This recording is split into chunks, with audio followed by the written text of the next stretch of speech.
Some stories don't begin with thunder. They start with a quiet nod between two people who seem to have nothing to do with each other. A widowed man living in the remote mountains of North Carolina. A quiet woman with 6 children no one claimed. And on one bitterly cold winter afternoon, with snow piling up on his cabin roof, he discovered his wallet missing, along with the cleaning woman he had hired that morning. His name was Daniel Trent, a former firefighter from the small town of Waynesville, North Carolina, a man who had lost his wife in a house fire 5 years earlier. He lived with his young daughter Ellie in a wooden cabin tucked away in the Pisgah National Forest. That winter was harsher than most. He had hired a woman named Miranda Lowe, referred by a local church, to clean the place. She looked worn, soft-spoken, with the weary eyes of someone who'd lived through too much. But she cleaned like it was her own home, every corner wiped with care. By the end of the afternoon, she was gone. So was his wallet. But Daniel didn't get angry. Something about her didn't feel like theft. Something in the way she had looked at the forgotten jar of cookies. Something that wouldn't let him sit still. He pulled on his coat, started up his old Chevrolet Silverado, and followed the faint bicycle tracks in the snow. They led deep into the woods to a sagging shack that barely resembled a home. And there, in the gray light slipping through the warped tin roof, Daniel Trent, a man who thought his heart had frozen over after the fire, saw something he would never forget. A trembling woman shielding 6 barefoot children from the cold, and an empty basket on the floor. No apology, no pleading. Just a voice so soft it could have been lost in the wind. "We haven't eaten since yesterday morning." Daniel Trent stood still on the snow-packed ground, his breath misting in the air cold enough to freeze words mid-sentence. The shack before him had no doorbell, just a torn screen door swaying in the wind. A small bicycle leaned against the porch, as if someone had arrived in a rush and might flee just as fast. He lifted his hand to knock, but the door opened before he touched it. Slowly, hesitantly. What he saw erased every accusation he had rehearsed in his mind. 6 little girls stood close together, barefoot, faces red with cold, lips cracked, eyes wide, not with fear, but with the fragile, wavering hope of those too used to disappointment. They stood behind Miranda Lowe, her back to him, her shoulders slightly hunched as if to shield them. In her hands she held a basket. Empty. Daniel couldn't speak. His throat had gone dry. Miranda didn't turn around. Her voice came out low like a confession. "I was going to bring the money back. I swear I was coming back." Daniel swallowed. "That's not why I'm here." Silence. Then the smallest girl, a little blonde with oversized mittens and solemn eyes, stepped forward. "Mister, do you have any bread?" The question hit Daniel harder than any accusation. Not because the child was asking, but because of the way she asked, not pleading, not begging, just hoping. Miranda finally turned. Her face appeared in the dim, light-deep shadows under her eyes, lips pale, her coat more patchwork than cloth. She raised the basket slightly, as if it explained everything. "I didn't steal," she whispered. "I just tried to survive." Daniel didn't move, didn't speak. 6 little girls shivered behind a woman who had nothing left but her own body as a shield. At last, Daniel took off his coat and laid it gently over the smallest girl's shoulders. He looked at Miranda. "You clean cabins for money," he said. "But tell me, Miranda Lowe, who's been cleaning up after you?" That was when she broke. Not with sobs, not dramatically, just a faint shudder in her shoulders. "I don't get to fall apart," Miranda said. "Not when they're looking at me like I can still make the world safe." Daniel looked past her. One girl was wiggling a loose tooth. Another clutched a worn-out stuffed animal with one eye dangling by a thread. The tallest tried to hide her fear, but her hands trembled. Daniel didn't know why, didn't need to. He just knew what he had to do. "I've got soup in the truck," he said. Miranda blinked. "Soup. Blankets, too. Firewood. If you'll let me, I'll drive you all back to the cabin. It's warm there. Safer. He saw the flicker of mistrust in her eyes. The kind that life ingrains into people don't trust kindness. It costs too much. But then the little one, Maisie, reached out and touched his hand. Miranda nodded. They walked through the Snow Six girls wrapped in old clothes and raw bravery. Daniel glanced at Miranda again. "I hired you to clean my cabin," he said. "Didn't realize you'd end up cleaning something else, too." She looked sideways. "What?" He kept his eyes ahead. "The dust off a heart I thought was done caring." Behind them, the crooked shack creaked in the wind. The empty basket swung gently on its hook, finally no longer needed. The chicken soup barely made it into bowls.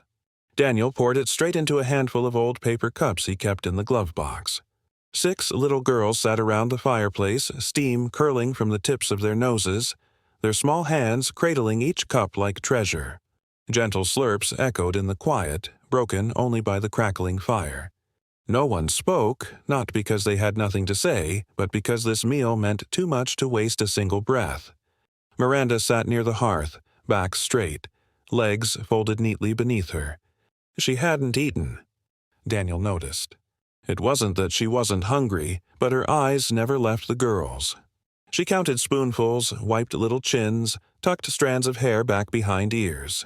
Her hands moved constantly, but her face remained still. The kind of stillness worn by someone who'd carried too much, for too long. Daniel leaned against the kitchen counter, arms crossed.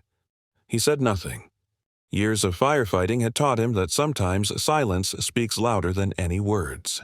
In that hush between breath and warmth understanding was born. Eventually, Miranda stood and carried the empty soup pot to the sink. Her hands trembled slightly as she set it down. "I'll wash it," she said. "No need," Daniel replied gently. "I'll wash it anyway." She scrubbed harder than necessary, as if scouring away guilt instead of broth. When she was done, she placed the pot down with a quiet clink and didn't look up. "They're not mine," she said. Daniel waited. One was left at a bus stop. Another at a church pew.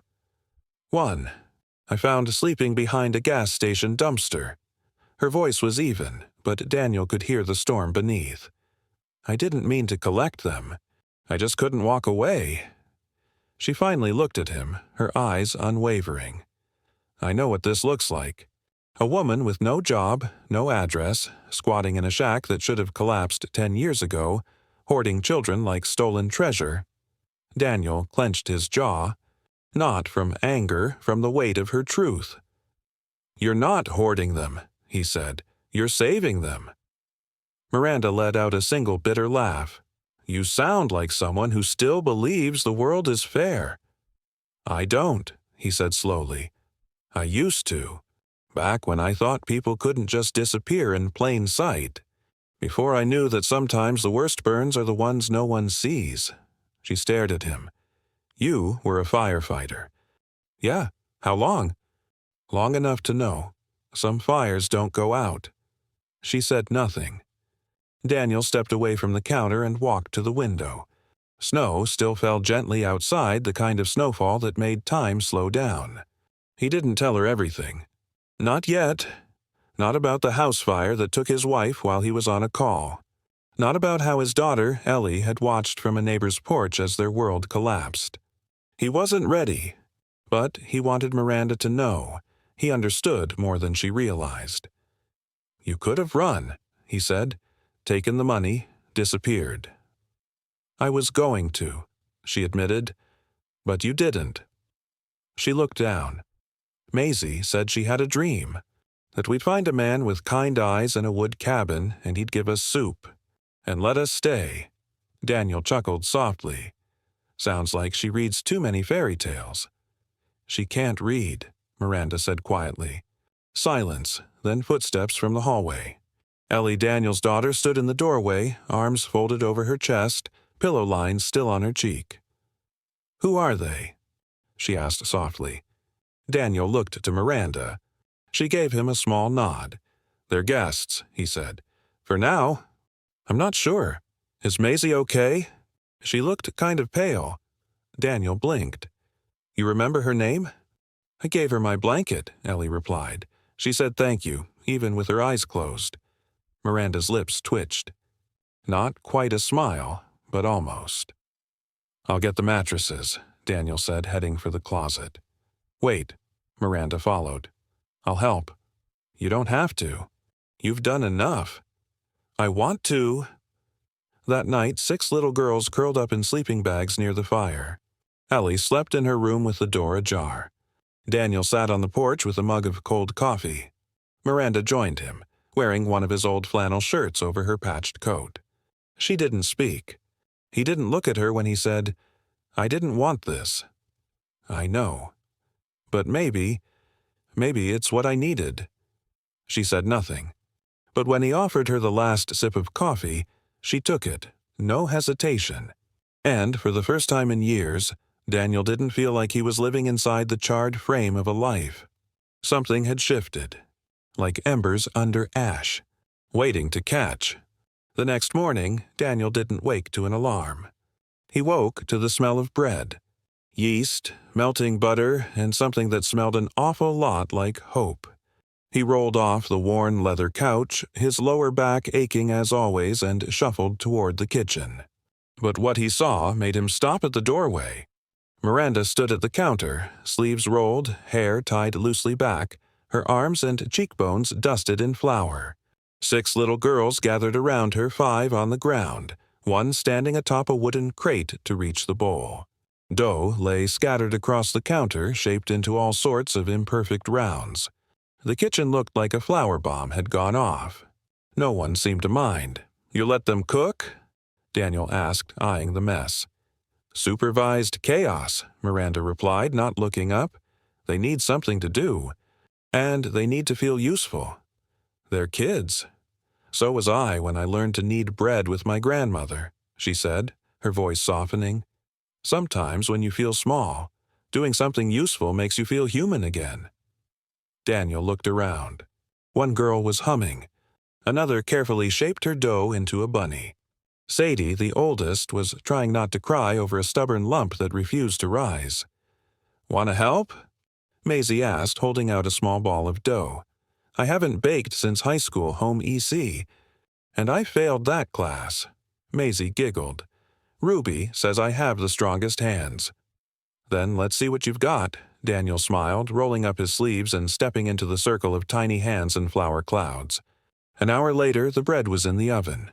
The kids had dispersed some coloring, some sorting through hand-me-down toys. Ellie sat near the fireplace, pencil in hand, watching quietly from the edges. Daniel leaned against the counter, sipping his coffee. Miranda stood beside him, arms folded, her expression unreadable. You've done this before, Daniel said. This? Taking care of kids who aren't yours, she nodded. More times than I ever expected. Why? Her fingers toyed with her sleeve. Because no one did it for me. He nodded, didn't press. But it led to the question he'd been holding back. Have you ever thought about making it official? Custody, foster care, something legal? Miranda let out a dry laugh. You think the system would allow it? No job, no address. 6 kids I can't prove I didn't steal. She shook her head. I tried. Twice. They said I was unstable. One caseworker told me I had too much compassion and not enough structure. Like love's dangerous if you don't have a W-2 to back it up. Daniel stayed quiet. I don't have the luxury of fighting court battles while trying to keep them warm and fed, she said, so I choose the latter. He looked at her more closely, the way her shoulders never fully relaxed, the dark under her eyes, the faint scar at her temple, the way she always instinctively placed herself between him and the girls. Did you sleep last night? He asked. She raised an eyebrow. Define sleep. I'll take that as a no. She half smiled. Mothers don't sleep. Not really. You're not their mother. Her eyes flashed. Don't ever say that in front of them. He raised his hands. I meant legally. Not in your heart. She softened. Right. There was a pause. You know. Daniel said quietly. "You could stay." She turned to him slowly. "In the cabin? I mean, at least for now. The girls, too, it's not much. But it's more than you had." She didn't answer right away. "I've been living here for 3 years," he continued. "Since, well, you can probably guess. I don't talk much about it. But it's been quiet. Too quiet." Still no answer. "I'm not asking for anything," he added. "Not trying to make this into something. I just think maybe we can both stop surviving for a while. And just exist." She looked down at the counter.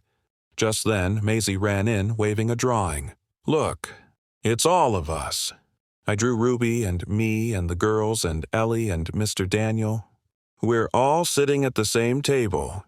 Daniel looked down at the Picture 8 stick figures, one big table and a loaf of bread in the center glowing like treasure. Miranda met his eyes. It wasn't a promise not yet, but it was the first small crack in the wall, where light was starting to seep through.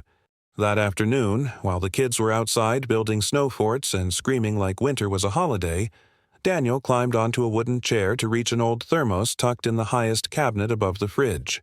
His hand accidentally bumped something tucked deep in the corner. It fell with a metallic clatter.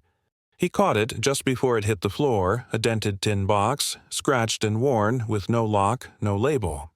The kind of box that once held holiday cookies, now repurposed for something else. He almost put it back. Almost. But something, curiosity, instinct, or just the quiet ache of knowing Miranda carried more than she ever let on, made him sit down at the kitchen table. The lid creaked open.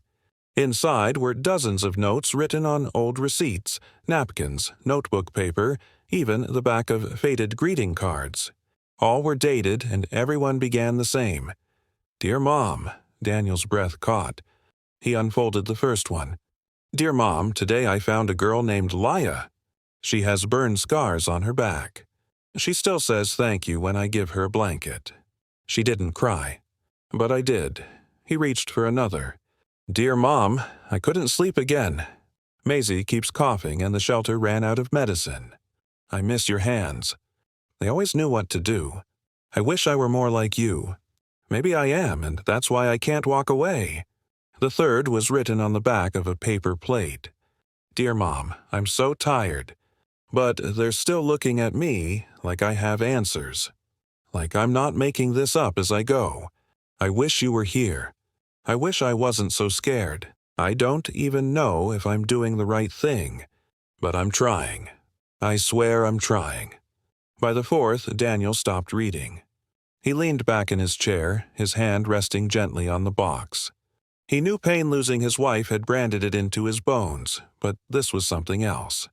This was the pain of someone who had never been allowed to fall apart, who built a dam of silence just to keep from drowning, and still leaked grief in the quiet between survival and surrender. The cabin door creaked open. Miranda walked in, arms full of a cardboard box filled with hand-me-down clothes from the Waynesville church pantry. She froze when she saw the tin on the table. Her face shifted not to panic, not to anger, just sorrow. Deep, old sorrow. Daniel stood slowly, holding one of the letters. "You write to her like she's still here," he said quietly. Miranda set the box down gently. "She is. At least when I'm too scared to breathe." He nodded. "Sounds like she was someone worth remembering." "She was everything," Miranda said, crossing her arms over her chest as if holding something in. "I wasn't hiding it. I just didn't want anyone to see that part of me. The part that's human. The part that's afraid." Daniel hesitated, then said, "Fear doesn't make you weak, Miranda. It means you've loved enough to lose something." She looked down. "I haven't told the girls about her. They think I was born knowing how to cook and braid hair and sew up sleeves. But the truth is, I just remember how my mom did it, every day. And I pretend." Daniel gently closed the lid of the tin. "You don't have to pretend with me." Miranda's eyes met his, and for the first time there was no wall in them, just worn-out, raw humanity. Just then, Laya poked her head through the door. Miss Ruby. Ellie fell in the snowbank again and now she's pretending to be dead. Miranda rolled her eyes and let out a small laugh. She's definitely your daughter. Daniel smirked. No doubt. The cough came in the middle of the night dry, short, but sharp enough to pierce through Daniel's sleep like a fire alarm. He jolted awake on the old leather chair, heart pounding. He blinked a few times, trying to steady his breath. Then came another cough, closer. He tossed off the blanket and stepped barefoot onto the cold cabin floor. The fireplace had burned down to a soft glow. Shadows danced across the living room, where 6 small bodies lay curled up in sleeping bags and blankets. He followed the sound shallow breathing too fast. Maisie, she was half sitting, flushed, glassy-eyed. Her tiny hand gripped the edge of her blanket. Daniel knelt beside her. "Maisie," he asked gently, "you okay?" She didn't respond, just coughed again, a rasp that made him wince. He reached for her forehead, hesitated for a second, then touched. Burning, he stood instantly. "Miranda!" No answer. "Miranda!" He called louder, turning down the hallway. The guest room door opened before he could knock. Miranda stood there, already dressed, hair tied back, her eyes heavy but alert, the look of a mother who never truly sleeps. "I heard," she said calmly. She was at Maisie's side in seconds, kneeling, checking her pulse, brushing damp hair from her face, whispering reassurances. "I've been watching her. She seemed sluggish earlier, but said she was fine. I should have—" "You're doing everything right," Daniel interrupted, firm. "Let's just get her fever down." Miranda nodded. Her hands trembled slightly as she scooped Maisie into her lap. The other girls began to stir. "What's wrong with Maisie?" One of them whispered. "Is she sick?" "Shh," Miranda soothed. "She just needs a little help cooling off. Go back to sleep, sweethearts. Everything's okay." Daniel turned to Ellie's room. She was already in the doorway, awake, composed. "I heard," she said. "No panic. Just steady. I need your help," he said. "Cool cloths. The heating pad. Thermometer. From your mom's cabinet." Without a word, Ellie disappeared into the hallway. Daniel watched her go, feeling a surge of pride and guilt all at once. She had grown up inside his silence, yet somehow managed to keep her heart open. When he turned back, Miranda had Maisie laid out on the couch, wrapped in a thin sheet, gently adjusting her sweatshirt to ease her breathing. Her hands moved with practiced calm, but Daniel could see it, the crack just beneath the surface. He handed her the thermometer. She nodded. 1 minute passed. Then came the beep. 104 degrees. Miranda didn't flinch, but Daniel saw her lips part slightly, a breath she didn't want anyone to see. "We need to bring this down," she said, standing. "Tylenol?" "Back drawer, left side."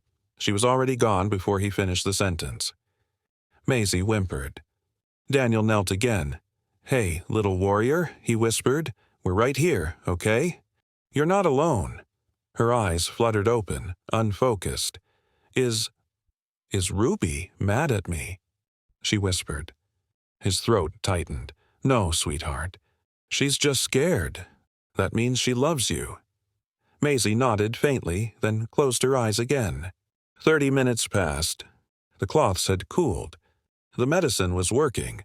Maisie's breathing slowed. Her tiny body finally stopped trembling. Miranda sat beside her, shoulders slumped, not in relief but in sheer exhaustion. Daniel brought her a glass of water.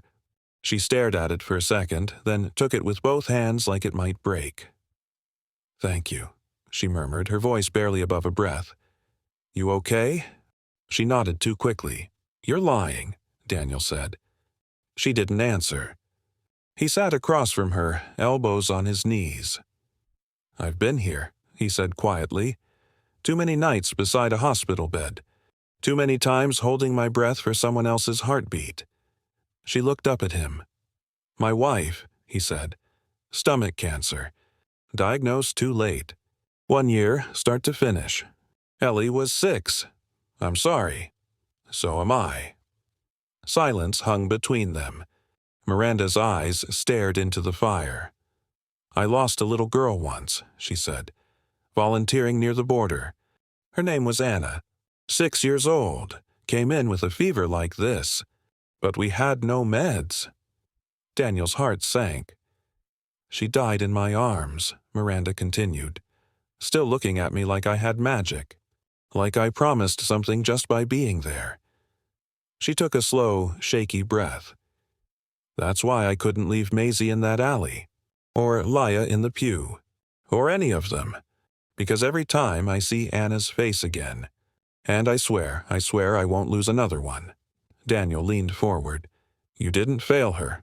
You were the only one who stayed. She met his eyes. Neither spoke. There was nothing more to say. The next morning, with sunlight brushing gently through the pine trees, Daniel entered the living room and found Ellie already there. She wasn't asleep. She was curled beside Maisie, stroking the little girl's hair gently, patiently, the way her mother used to do for her. Miranda stood in the doorway, arms folded around herself. She didn't interrupt. She just watched. She didn't leave Maisie's side all night, she said quietly. Didn't speak. Didn't ask, just stayed. Daniel smiled. She's got her mother's spirit. Quiet. Steady. Miranda looked sideways. She's the best thing you've ever had.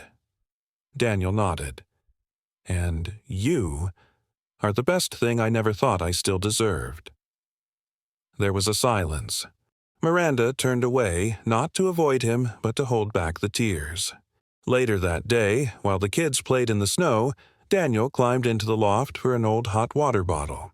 While digging, a folder slid loose. A single form fluttered out, an unfinished guardianship petition. He picked it up. The handwriting was shaky, incomplete. The names of the girls were only listed by their nicknames. He brought it downstairs and placed it in front of her. You were going to do this alone? Miranda looked up. Her eyes flickered with panic, not at him, but at the weight of being seen too clearly.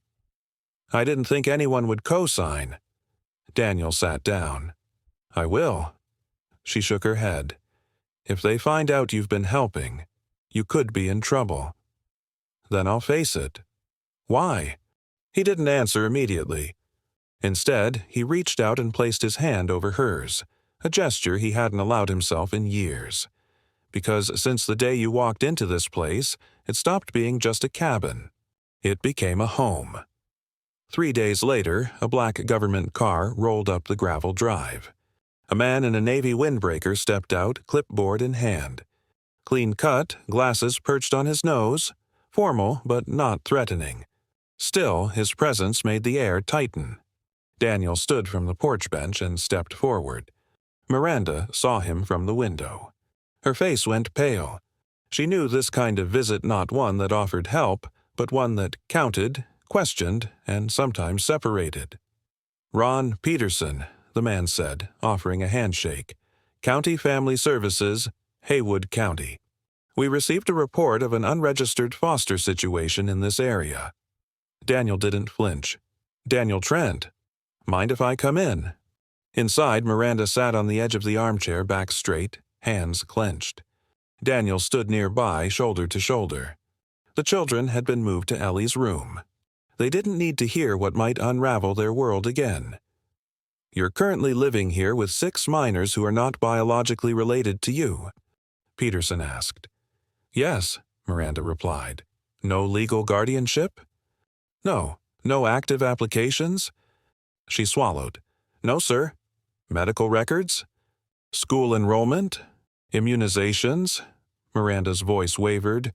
2 of them don't know their birthdays. 1 doesn't have a birth certificate.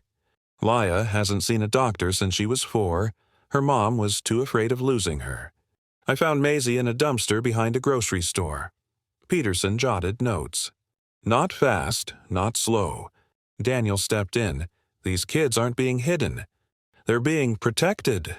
Peterson raised an eyebrow. You're aware, Mr. Trent, that housing unregistered minors without legal standing can lead to legal charges. I'm aware. And I'm also aware they've had 3 meals a day, a warm bed, clothes, and safety since they arrived. Peterson looked between them, then exhaled. I don't want to tear families apart, he said, but I can't pretend this isn't complicated. Miranda straightened. It's not complicated. It's just inconvenient for the system. Something changed in Peterson's eyes, respect maybe, or at least recognition. I'll write a full report, he said. Honestly, I'll recommend kinship guardianship non-biological, but supported. It won't be fast. It won't be easy. But it's a start. What do we need? Daniel asked. Proof of stability. Letters of support. Ideally, someone with legal standing to share guardianship. I'll do it, Daniel said without hesitation. I'll sign. Miranda turned, stunned.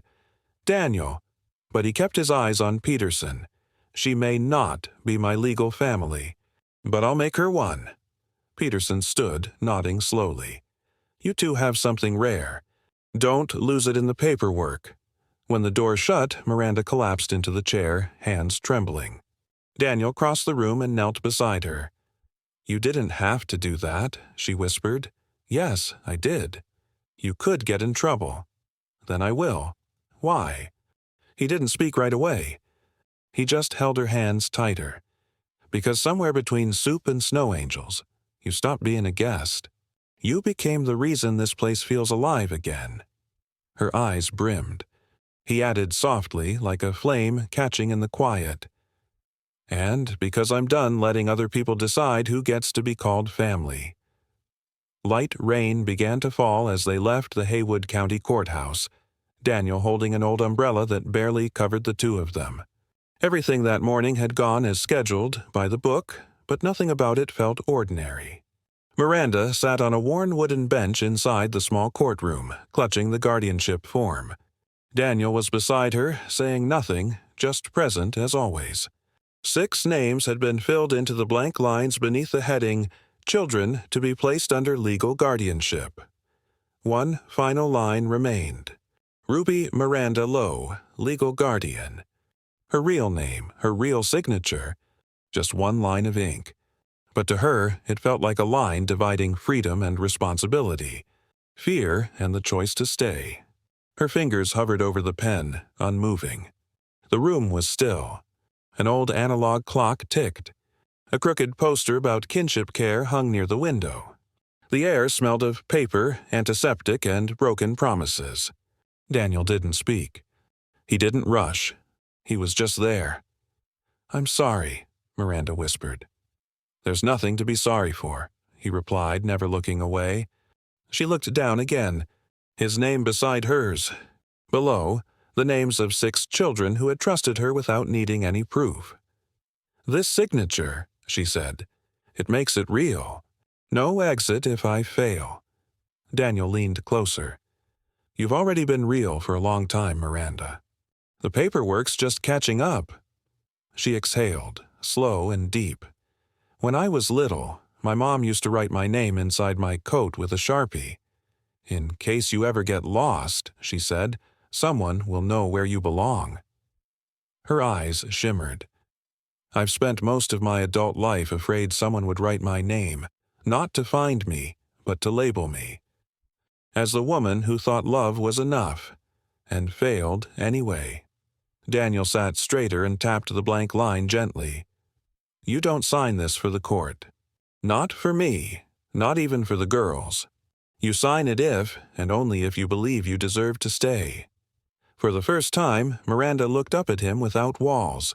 No armor, just raw, trembling humanity. The door creaked. Maisie peeked in. Miss Ruby, are you almost done? They said if you sign, we get blue pancakes. Miranda smiled. The little girl ran in and handed her a folded paper. Miranda opened it, a drawing of a red-roofed house, a swing set, and 8 stick figures standing on a porch. At the top, written in big rainbow letters, the Hart Trent family. On the back, Maisie had scribbled, If you sign it, does that mean we finally belong somewhere? Miranda looked at Daniel. He gave a small nod, and finally she signed. Cheers erupted in the hallway when she stepped out with the stamped form in hand. Leah wrapped her arms around her waist. Sadie jumped up and down. Ellie high-fived Daniel so hard it stung. The kids piled around her, loud and giddy like birds returning to a long-lost nest. In the truck, Miranda sat in the passenger seat, still holding Maisie's drawing like it was something sacred. "You okay?" Daniel asked, one hand on the wheel, eyes on the road. "Not sure," she replied, "but I think I'm starting to be." That afternoon, they pushed through the door of a small diner on Main Street. The waitress, Pam, who had known Daniel since he was a boy on training wheels, raised an eyebrow when she saw the party of 8. "Well," she said, setting down extra menus, "either someone opened a day camp or I've missed a whole chapter in your life." "Long story," Daniel said. Miranda looked around. The afternoon sun slanted through the windows, warm and forgiving. Her eyes caught a small sign on the far wall, faded but framed. "Family isn't who you come from. It's who shows up, stays, and loves you through the mess." She read it once. Then again. No questions. No explanations. That line it was the first promise she'd ever let herself believe. That night it rained. Not harshly, just a soft spring rain, tapping gently against the cabin roof like a familiar lullaby. They had just returned from town when the drizzle began, as if the sky had waited until they were safe before it let go. Miranda stood under the porch awning, her navy coat damp and clinging to her shoulders. One hand rested lightly on the door frame, not pushing it open, not pulling it shut. She just stood there, listening to the laughter drifting from inside, Ellie shouting for hot cocoa, Sadie hollering about marshmallows. In her pocket was the court order stamped, signed, legal. She could now check Mother on a school form. Could authorize a medical appointment. Could walk into any office and say, "I am her legal guardian." But that wasn't why she hesitated at the door. The reason was simpler and heavier. For the first time in her life, she wasn't standing at the edge of something. Not temporary, not braced for discovery. Not ready to flee. She was inside. And her body didn't yet know how to believe it. Daniel opened the door behind her. "You comin' in?" She nodded but didn't move. He stepped beside her, their shoulders brushing. "You okay?" "I'm not sure," Miranda admitted. "It feels strange. Like I'm finally allowed to exhale." Daniel smiled. "Then breathe." She turned to him, eyes still worried. "What if I don't know how?" "Then we'll learn together." Inside, the kids were wrapped in blankets, each with a mug of cocoa. Daniel had tried enforcing a 2-marshmallow rule. But after Maisie handed him a drawing of him in a superhero cape made of spatulas, he caved. That night, each kid got 3. No one complained. Miranda sat on the couch. Ellie leaned against her shoulder. No one said anything. But the way the girl nestled into the space beneath her arm told Miranda all she needed. Words weren't necessary. "Can we do the candles?" Ellie asked softly. Miranda blinked. "What?" "You know, the thank you candles." Like before. She remembered. Months ago, after a particularly hard week, Miranda had lit 3 tea lights and said, "Each one is for something we're grateful for, even if it's small." The kids had turned it into a ritual. She nodded. Ellie stood and began arranging candles in a circle. Daniel dimmed the lights. There were 7 small candles, 1 for each child, and Ellie placed an 8th in front of Miranda. Maisie lit hers first.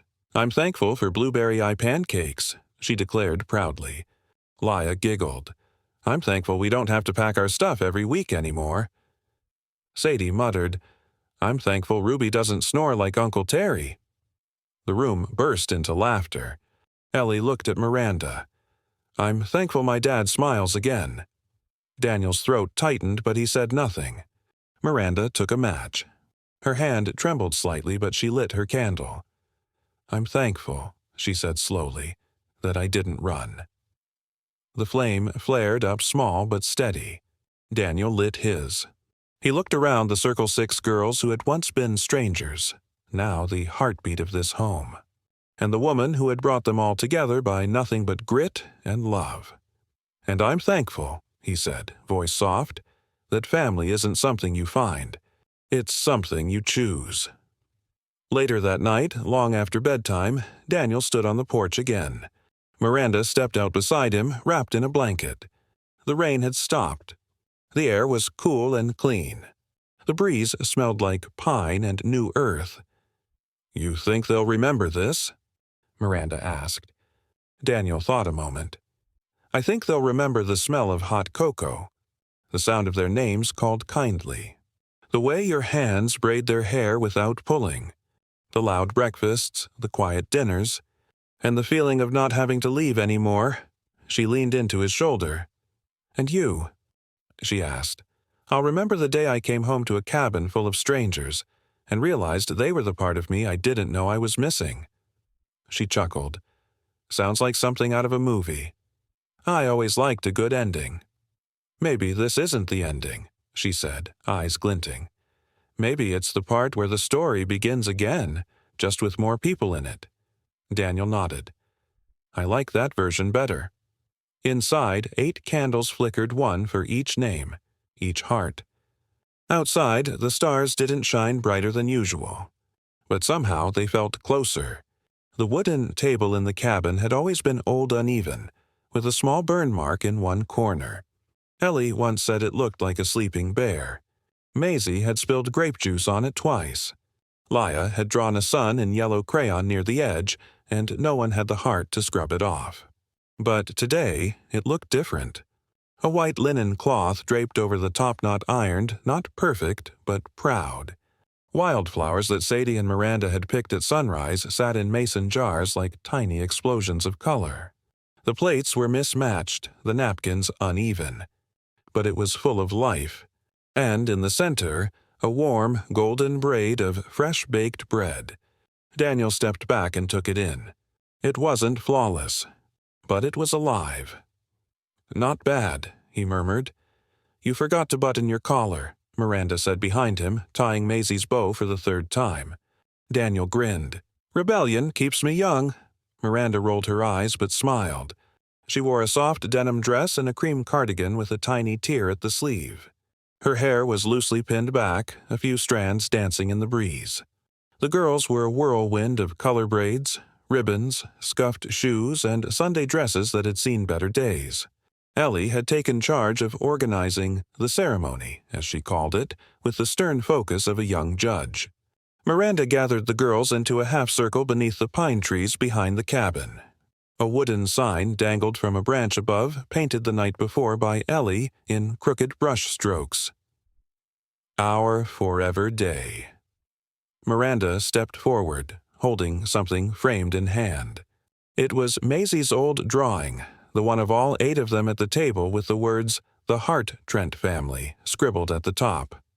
"I used to think," Miranda began, her voice low but steady, "that I wasn't someone people stayed for, that I was the kind of person who didn't get to keep anything good." The girls listened quietly. "Maybe some of you felt that too, like your name was always temporary, like love had an expiration date." She looked over at Daniel. "But then we came here, and we didn't just find a roof. We found each other." Daniel stepped beside her, adjusting his collar. "I've stood in fires that burned down everything around me," he said. "I thought I'd seen the worst of it. But grief's the fire that smolders, the kind that lingers." He looked around at each of them. "And all of you, you were the water that put it out." Then he looked at Miranda. "And you didn't just bring them here. You brought me back, too." Maisie stepped forward with a crumpled piece of paper in hand. "I have a poem," she declared proudly. Ellie raised an eyebrow. "Since when?" "Since now," Maisie said, chin high. Then she read, "This house was just a cabin, till Ruby made it warm. Then Ellie shared her blanket, and Daniel kept us from harm. Now there's cocoa every Sunday, and chores we sort of hate, but we have our own pajamas, and we always have a plate. So if you ask us who we are, we're not a normal crew, we're 8 hearts with one last name, and that's our kind of true." There was a beat of silence, then laughter, then clapping. Miranda brought her hand to her mouth, eyes shining. "Maisie," Daniel said, blinking. You didn't tell us you were a poet." "I'm full of secrets," she said smugly. They sat around the table under the pines. The sun was warm, dappling across mismatched plates and bare shoulders. Bread was passed. Jam was spread. Stories were told. After dinner, Miranda stood and tapped her glass. "I have one last surprise." The girls gasped. Daniel raised an eyebrow. She opened a small wooden box and pulled out envelopes, one for each child, each labeled with their name. "You're all official now," she said, "and that means you need something to show the world." Inside each envelope was a certificate simple, printed on thick cream paper, signed by Miranda and Daniel. The top read, "Welcome to the Hartranft family. You are loved. You are chosen. You are home." The girls stared in awe. "Do I have to carry this all the time?" Maisie asked. Miranda knelt. "No, sweetheart. You carry it here." She placed her hand over Maisie's heart. As the sun dipped behind the trees, painting the forest in gold, Miranda and Daniel stood side by side, watching the girls chase fireflies in the dusk. She leaned into him. "I never dreamed of this," she whispered. "Me neither," he replied. "Now I can't imagine anything else." "Funny how life works," she murmured. "It breaks you open just wide enough to let something better in." They stood that way until the stars began to bloom overhead and laughter echoed through the clearing like music. Not every story ends with applause or wedding rings. Some end like this around a mismatched table in a quiet forest with sticky fingers and jam-stained smiles. And that was more than enough.